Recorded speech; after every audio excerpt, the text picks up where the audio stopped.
नमस्कार दोस्तों, स्वागत है आप सभी लोगों का सोनो स्टडी क्लासेज यूट्यूब चैनल। दोस्तों आज मैं आप सभी लोगों को एनसीईआरटी बुक क्लास 11 इतिहास चैप्टर 7 बदलती हुई सांस्कृतिक परंपराएं पर प्रश्न उत्तर मैं आप लोगों को इस वीडियो में बताऊंगा।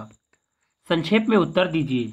प्रश्न नंबर 1, 14वीं और 15वीं शताब्दी में यूनानी और रोमन संस्कृति के किन तत्वों को पुनर्जीवित किया गया? उत्तर, 14वीं और 15वीं शताब्दियों में यूनानी और रोमन संस्कृतियों व सभ्यताओं को पुनर्जीवित करने का प्रयत्न किया गया। यूरोप में हुए परिवर्तनों का प्रभाव यूनान व रोमन संस्कृतियों पर भी पड़ा। 14वीं और 15वीं शताब्दी में आम जनता के मन में यूनानी व रोमन संस्कृतियों के अध्ययन के प्रति अनेक जिज्ञासाएं उत्पन्न हुई। कारण यह था कि अब तक शिक्षा व वाणिज्य में काफी प्रगति हो चुकी थी। यूनानी और रोमन सांस्कृतिक व सभ्यता से प्रभावित होकर मानव को ईश्वर की सर्वोत्कृष्ट रचना माना गया और अनेक चित्रकारों ने मानव से संबंधित विषयों पर अपनी रचनाएं व चित्रकारियां की। इसके अतिरिक्त दार्शनिक व तर्कवाद की प्रवृत्ति से प्रभावित होकर अनेक वैज्ञानिकों ने आविष्कार किए और लोगों को मध्यकाल के अंधकार से बाहर निकालने का प्रयास किया। कई रूढ़ियों व अंधविश्वासों का पर्दाफाश यूनानी व रोमन तर्कवाद के माध्यम से किया गया। आत्मा और परमात्मा को छोड़कर लेखकों व चित्रकारों का प्रतिपाद मानव बन गया। उसके भौतिक जीवन की समस्याओं व उससे छुटकारा पाने की ओर अनेक विद्वानों ने अपने अपने सिद्धांत प्रतिपादित किए। इसके साथ साथ अनेक व्यापारिक मार्गों की खोज के फलस्वरूप यूरोप व अन्य देशों की संस्कृतियों का पता चला और सभ्यताओं के सभी आवश्यक सांस्कृतिक तत्व पुनर्जीवित हुए। प्रश्न नंबर 2, इस काल की इटली की वास्तुकला और इस्लामी वास्तुकला की विशिष्टताओं की तुलना कीजिए। उत्तर, 15वीं शताब्दी में रोम नगर को अत्यंत भव्य रूप से बनाया गया। यह अनेक भव्य भवनों व इमारतों का निर्माण किया गया। इटली की वास्तुकला के प्रारूप हमें गिरजाघरों, राजमहलों और किलों के रूप में दिखाई देते थे। इटली की वास्तुकला की शैली को शास्त्रीय शैली कहा जाता था। शास्त्रीय वास्तुकारों ने इमारतों को चित्रों, मूर्तियों और विभिन्न प्रकार की आकृतियों से सुसज्जित किया, जबकि इस्लामी वास्तुकला ने इमारतों, भवनों व मस्जिदों की सजावट के लिए ज्यामितीय नक्शों और पत्थर में पच्चीकारी के काम का सहारा लिया। इटली का वास्तुकरण की विशिष्ट के रूप में हमें भव्य गोलाकार गुंबद, भवनों की भीतरी सजावट, गोल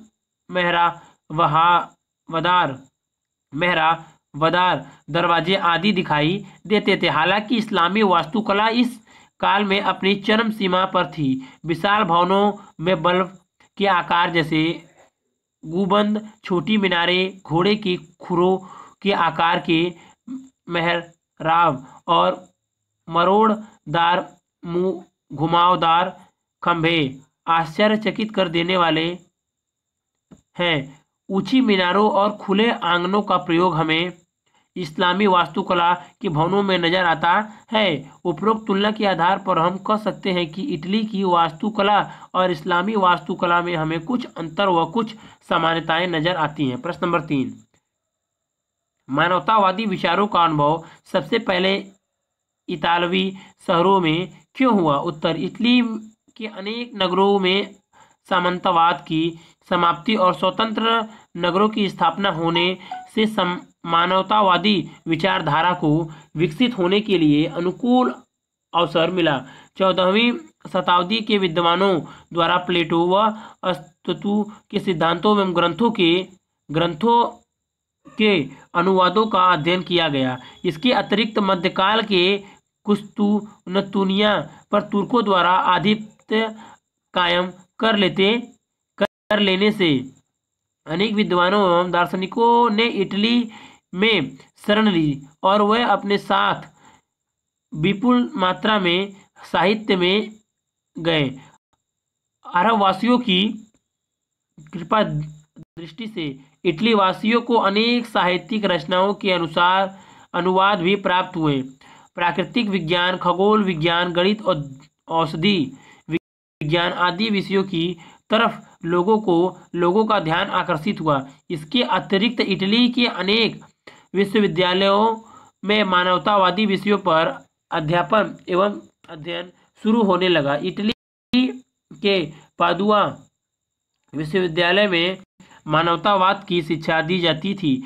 इसकी स्थापना 1300 ईस्वी में हुई थी। इटली वासियों में मानवतावादी विचारधारा के महत्वपूर्ण सिद्धांतों को ग्रहण किया। इटली के मानवतावादी विद्वानों ने मानव को ईश्वर की सर्वोत्तम रचना माना और इसके भौतिक जीवन की समस्याओं व उससे मुक्ति पाने के विषय में चिंतन मनन किया। परिणामतः मानवतावादी विचारों का अनुभव सर्वप्रथम इतालवी शहरों को प्राप्त हुआ। प्रश्न नंबर 4, वेनिस और समकालीन फ्रांस में अच्छी सरकार के विचारों की तुलना कीजिए। उत्तर, वेनिस इटली का एक महत्वपूर्ण नगर राज्य था।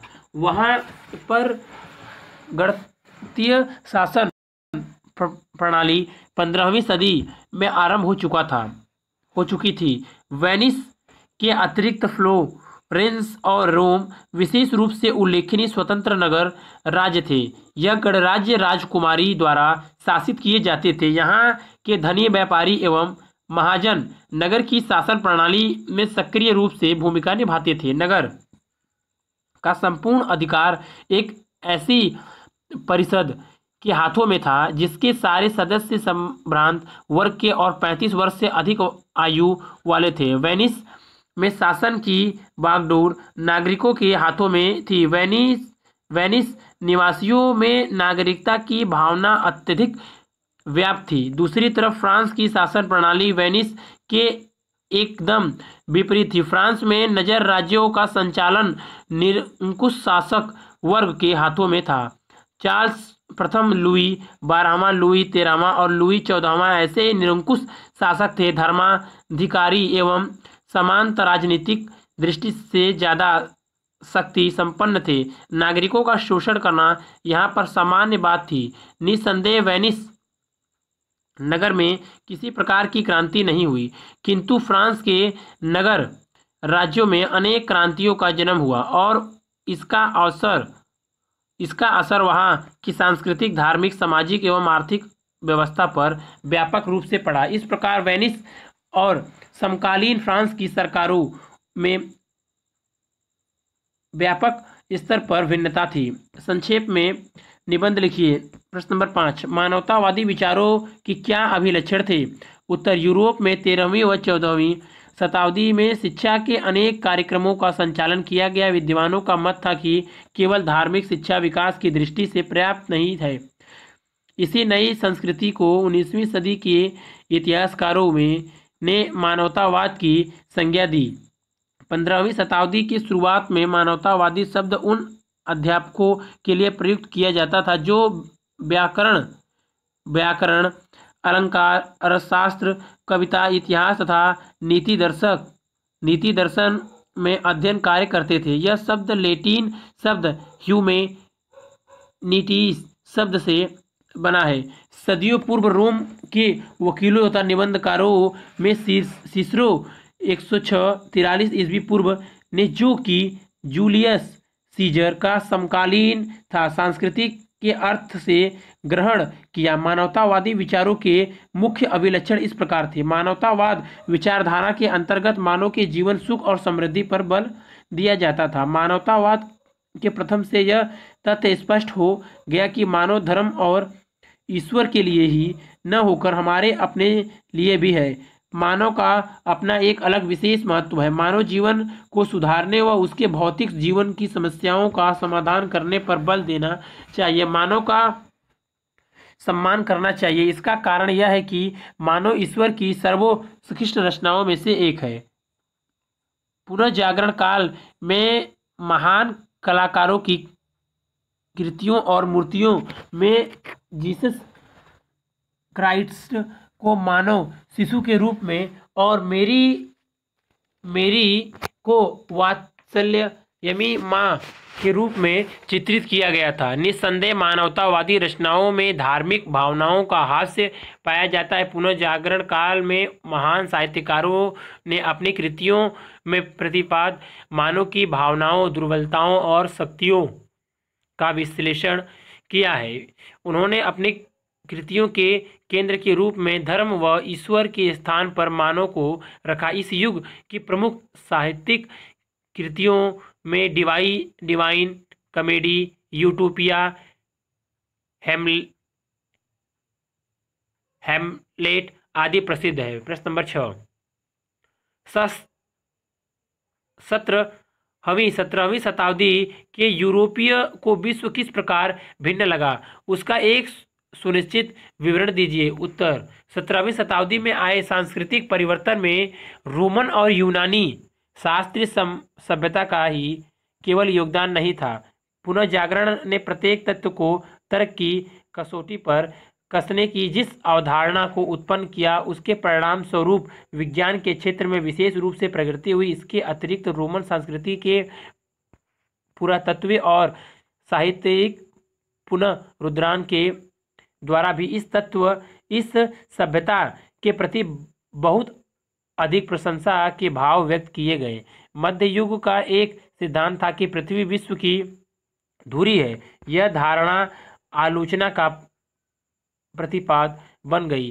कोपरनिकस, गैलीलियो और केप्लस आदि वैज्ञानिकों ने यह सिद्ध किया कि पृथ्वी एक बहुत बड़ा ग्रह है और यह 24 घंटे सूर्य के चारों ओर पश्चिम से पूर्व दिशा की ओर घूमती है। हार्वे ने रुधिर संचार सिद्धांत का प्रतिपादन किया। नौसंचालन एवं चुंबकीय कपास के कारण लोगों ने अपने समुद्री यात्राएं शुरू की और अनेक नए नए समुद्री मार्गों, द्वीपों एवं देशों की खोज इन नाविकों द्वारा की गई। कोलंबस ने सन 1492 में अमेरिका का अन्वेषण किया तो 1498 में वास्को डी गामा समुद्री मार्ग से भारत आया।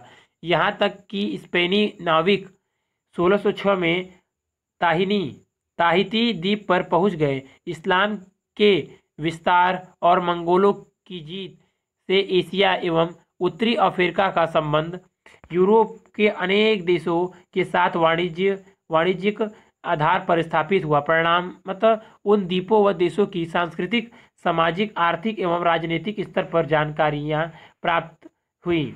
दूसरी तरफ यूरोप वासियों ने केवल यूनानी व रोमन लोगों से ही नहीं सीखा, बल्कि अरब, ईरान, मध्य एशिया और चीन जैसे देशों से ज्ञान की प्राप्ति की। इतिहासकारों ने पर्याप्त सबूतों के अभाव में यूरोप को केंद्रित दृष्टिकोण में रखा। शंका, प्रेषण और प्रयोग में नए नए तरीके और पुनर्जागरण की बड़ी देन है। मानव ने अपने ज्ञान क्षेत्र में काफ़ी हद तक विस्तार किया। वेसेलियस ने शल्य चिकित्सा के आधार पर मानव शरीर से संबंधित तथ्यों की जानकारी प्रदान की। इस प्रकार 17वीं शताब्दी के यूरोप वासियों के लिए विश्व की अवधारणा पूर्णतः अलग थी। अगर वीडियो अच्छी लगी तो वीडियो को लाइक करें, शेयर करें, कमेंट करें और नेक्स्ट वीडियो के लिए चैनल को सब्सक्राइब जरूर